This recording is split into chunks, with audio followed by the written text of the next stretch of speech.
Olá a todos, sejam bem-vindos ao canal. No vídeo de hoje eu vou estar falando sobre essa atividade avaliativa 2 que eu tenho para fazer, tá? Do curso de licenciatura em matemática. Nossa atividade ela é referente a um vídeo caseiro, a produção de um vídeo caseiro, para narrar o entendimento do aluno em referência à semana 3 e à semana 4, tá? Que são das aulas 7, 8, 9, 10 e 11. Bom, para quem está fazendo a correção desse vídeo, tá? Primeiramente eu vou estar vou estar explicando com as minhas palavras sobre o que eu entendi sobre o assunto, né, dessas duas aulas que está aí no vídeo, ok?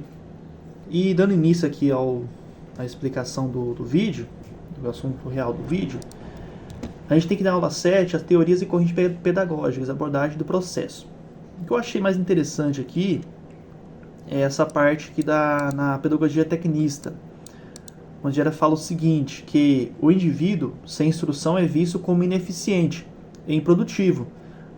Afirma também que a função da escola passa a ser de formação de indivíduos eficientes para o aumento da produtividade social, associado diretamente ao rendimento de capacidades de produção capitalista. Ou seja, a crítica, né, era vista, né, que a educação ela é utilizada principalmente para, por exemplo, tornar um indivíduo mais produtivo dentro de uma sociedade capitalista, certo? Onde a gente tem, por exemplo, competição, né, entre empresas em relação a emprego, né, a várias coisas, né? Por exemplo, empreendedorismo também, entendeu? Então, tipo assim, a escola em si, ela é fundamental nisso, né? Uma das funções da escola, né? É isso, né? Tornar o indivíduo mais eficiente perante uma sociedade capitalista. É o que trata essa teoria aqui, tá? Pedagógica. Bom, continuando aqui, agora na aula 8, a gente vai falar também das correntes pedagógicas, porém agora na perspectiva de Maria Mizukami, certo? Ela encerra temporariamente a discussões, certo? E aqui a autora, ela deixa bem destacado aqui, nessa parte aqui das tabelas. A gente tem a tabela 1, tabela 2, são 5 tabelas, tá? Pelo menos nessa aula, tá? Vou falar sobre cada uma aqui. Aqui, ó, no caso, na tabela 1, certo? É bem interessante porque aqui ela deixa os elementos relevantes na abordagem tradicional. Ou seja, nesse caso, a escola ela é um lugar ideal, né? Na abordagem tradicional, certo? Ela é vista também como... no caso, ela é organizada com funções claramente definidas. Ou seja, tem normas rígidas, prepara o indivíduo para a sociedade, entendeu? Então, a escola, nesse caso, ela é um lugar ideal. É considerado como se fosse um lugar ideal. Tem também em relação à abordagem sobre o aluno, né? Onde aqui ele é visto como um polo passivo. Onde ele assimila os conteúdos transmitidos pelo professor para denominar o conteúdo cultural universal transmitido para a escola. Ou seja, ele é um polo passivo, ele fica ali entre o professor, na verdade ele fica no meio entre o professor e a escola, ou seja, no polo passivo, tá? E o professor ele tem a função de transmitir os conteúdos aos alunos, onde ele predomina com a autoridade, né, em uma sala de aula. Porém, isso aqui é visto na abordagem tradicional, certo? E o ensino e a aprendizagem, né, no caso, eles presuminam, né, aulas expositivas, né, exercícios de fixação, né, leituras e cópias, onde o ensino ele busca os objetivos educacionais, onde obedece a sequência lógica dos conteúdos, ou seja, tem lá uma sequência que o professor tem que explicar, né, um exemplo, né, e o professor em si, como um transmissor, ele tem que passar esse conteúdo para o aluno, né? E isso na abordagem tradicional. Na tabela 2 aqui tem os elementos relevantes da abordagem comportamentalista. Desculpa, tá? Comportamentalista. Agora aqui a escola ela é uma agência educacional. Você viu que teve uma diferença na tabela 1 com a tabela 2, né? Agora aqui a escola é uma agência educacional, né? Onde por exemplo, o modelo empresarial é aplicado à escola, certo? Então aqui há uma divisão de planejamento, né, onde quem planeja e quem executa, certo? Onde é o limite, né, que a sociedade poderia existir sem escola. É uma ideia que tem, né, em uma teleeducação, ensino à distância, no caso que tem, por exemplo, em um curso EAD, por exemplo, certo? Que é bem conhecido, né? Tá crescendo bastante aqui pelo menos no Brasil, né? Em outros lugares também. E nesse caso, né, o aluno, ele é o elemento desculpa, é o elemento para quem o material é preparado, ou seja, o aluno, ele vai, no caso, ele é cientificamente os problemas da realidade. No caso, ele é produtivo em relação a isso, certo? Ele é um material em quem é preparado. Ele vai estar cientizado ao professor. E tem também aqui em relação ao professor, que no caso, ele é o educador que seleciona, ou seja, ele vai organizar, ele vai aplicar o conjunto de meios, né, que garanta a eficiência e eficácia do ensino em relação ao aluno. E o ensino-aprendizagem, né, ele vai ter, nesse caso, né, ele vai ter os objetivos educacionais, né, como instruir para os alunos uma máquina de ensinar, né, ele vai disponibilizar o ensino e a aprendizagem, vai disponibilizar computadores, hardware, software, né? E vai ter várias coisas também, né? Com a função de ter uma eficácia, né, para o aluno, eficiência e eficácia. Agora, vendo para uma abordagem humanista, certo? A gente pode ter em consideração que a escola ela é proclamada para todos, ou seja, ela é considerada uma democracia nesse caso, tá? E ela tem alguns afrouxamentos, né, em normas disciplinares, tá? Nesse quesito. E ela também deve fornecer condições ao desenvolvimento, autonomia para o aluno, certo? Ela vai deixar o aluno ter uma autonomia em relação ao seu estudo. E nesse caso, por ter essa autonomia, o aluno ele é considerado um ser ativo, certo? Onde vai ter um centro de processo de ensino e aprendizagem. O aluno ele vai ser criativo, né? Ele tem a função de ser criativo, né? Em relação ao que ele aprendeu, né? Ele vai ter que ser participativo também, tá? Em relação ao aluno. O professor, no caso, ele vai ser um facilitador da aprendizagem. Ele vai facilitar para que o aluno tenha, né, mais aprendizagem em relação ao seu estudo, certo? Porque ele é um polo ativo, o aluno. E o ensino e aprendizagem, né, ele vai ter os objetivos educacionais, onde ele vai obedecer ao desenvolvimento psicológico do aluno, né? Desculpa. Ela vai ter também a avaliação, né, que valoriza os aspectos afetivos, né, atitudes, com ênfase na autovariação. Então, no caso, isso aqui é da tabela 3, certo? Na tabela 4, a gente tem aqui que a escola, ela não é uma abordagem cognitivista, são obrigações que a escola deve ter. No caso, ela deve ter condições para que o aluno possa aprender por si próprio, certo? Ela deve também fornecer liberdade de ação real e material, no caso, em relação ao aluno, né? Deve promover isso para o aluno. Então, ela tem que promover várias coisas, né? Vou citar algumas aqui, que está aqui no PDF aqui, né? Que ela deve promover um ambiente desafiador, favorável, né? A motivação extrínseca ao aluno, ou seja, ela tem que promover um ambiente, né? Um local assim satisfatório para que o aluno possa buscar conhecimento, certo? Onde por exemplo, uma biblioteca, né? Uma sala de informática, coisas assim que o aluno pode buscar conhecimento, né? Não só do professor, mas também em outros locais de conhecimento, certo? O aluno, então no caso aqui, como eu falei anteriormente, né, o aluno ele essencialmente tem um papel de observar, experimentar, comparar, relacionar, analisar, né, justapor, entendeu? Ele vai comparar, né, vamos dizer assim, na minha opinião, né, ele vai comparar o que o professor passou, certo, para ele, né, que o professor, considerando que ele é um polo passivo, ele vai passar o conhecimento que ele tem para o aluno e o aluno vai comparar isso com outras fontes. Ele vai, por exemplo, vai pesquisar na internet, ele vai buscar mais conhecimento na internet, certo? E outras coisas em si, né? Porque no caso aqui, numa abordagem cognitivista, o aluno, ele é um polo ativo. Então ele vai estar sempre buscando conhecimento, não só do professor, mas também em outras áreas, outras oportunidades que ele vai ter. O ensino, né, e a aprendizagem, nesse caso, ele também tem umas coisas um pouco semelhantes à escola, né, mas com algumas diferenças. No caso, ela deve desenvolver uma inteligência considerando o sujeito inserido numa situação social. Ou seja, ela se constrói, né, por meio das ações do indivíduo, né, em relação ao aluno também. Tá? Também, né, vai ter uma forma de solucionar problemas, né, facilitando o aprender e pensar.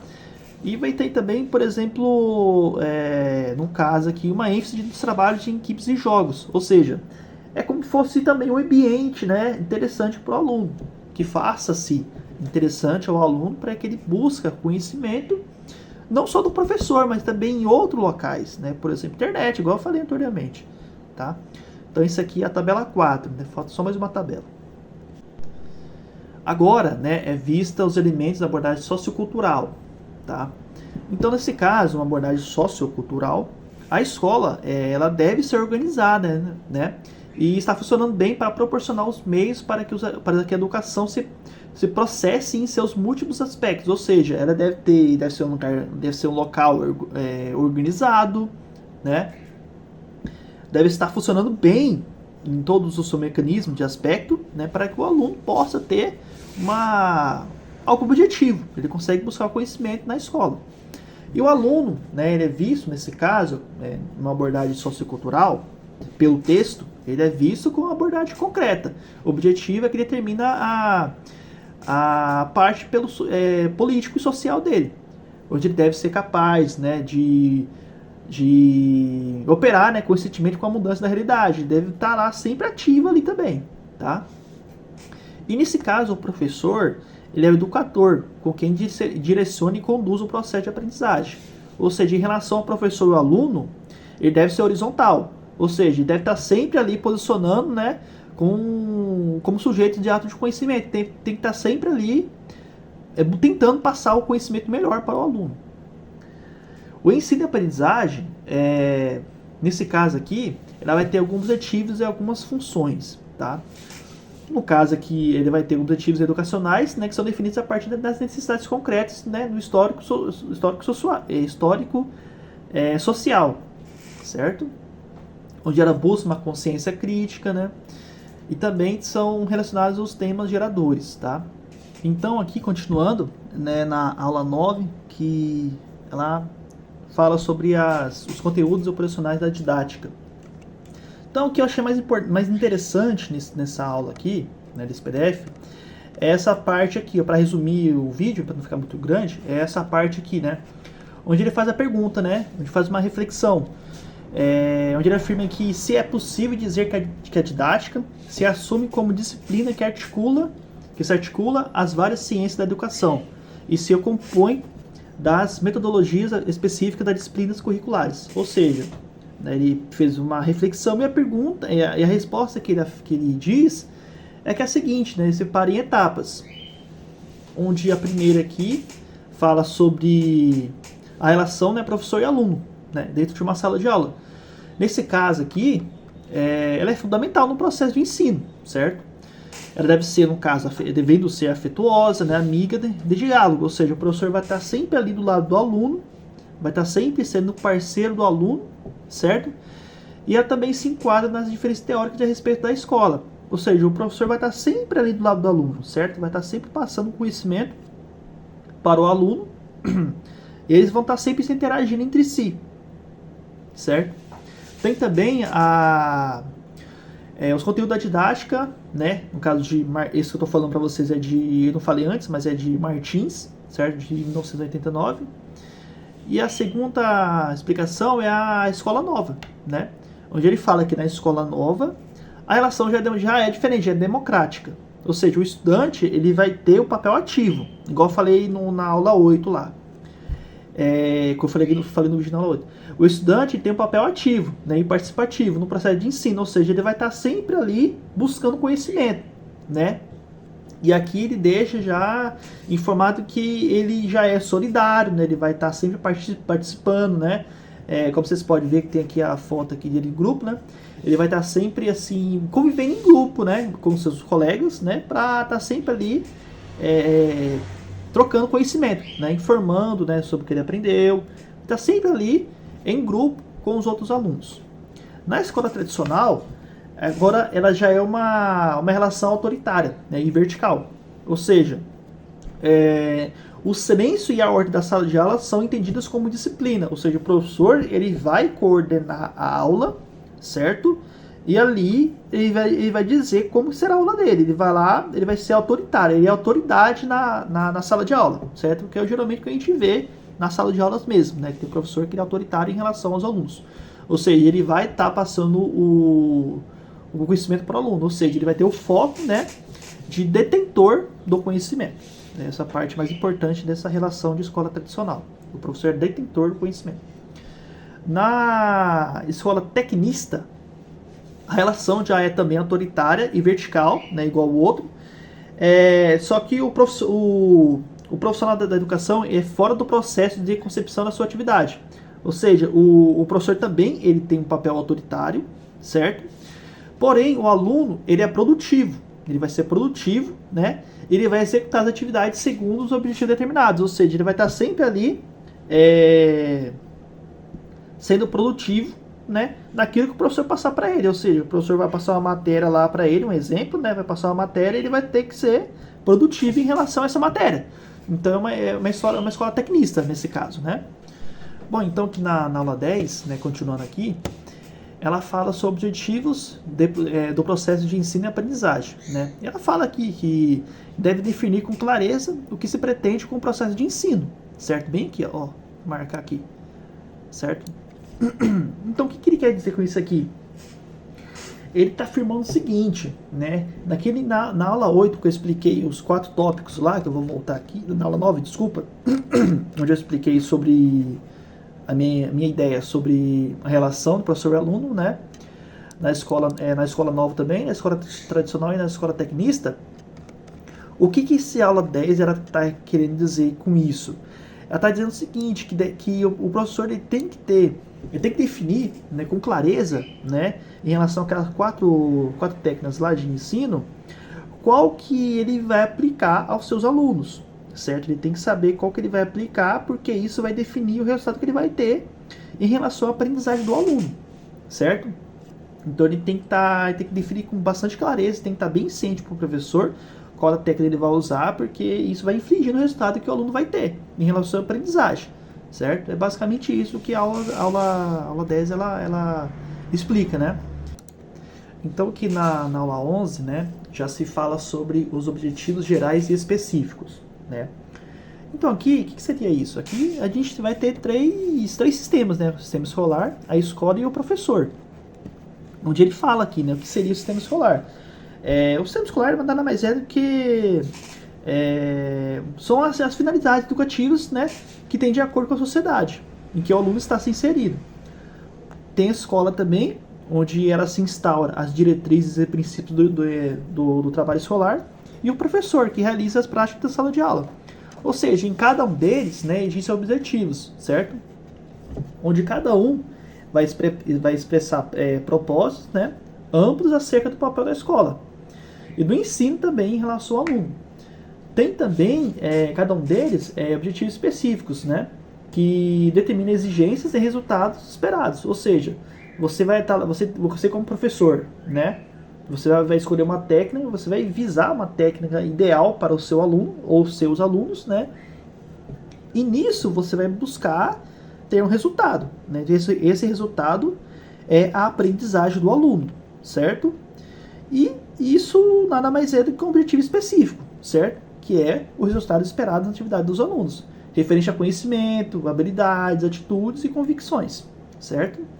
Então, essa aula 11 aqui, ela trata disso. Tem outros assuntos também, tá? Mas o que eu achei mais interessante, que é basicamente o que ela amplia, é nesse quesito, tá? E eu acho que falando sobre isso aqui, a gente já pode finalizar a nossa atividade aqui, tá?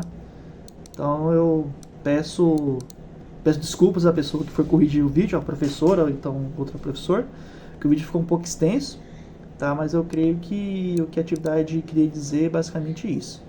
Então, beleza? Muito obrigado e até a próxima. Valeu!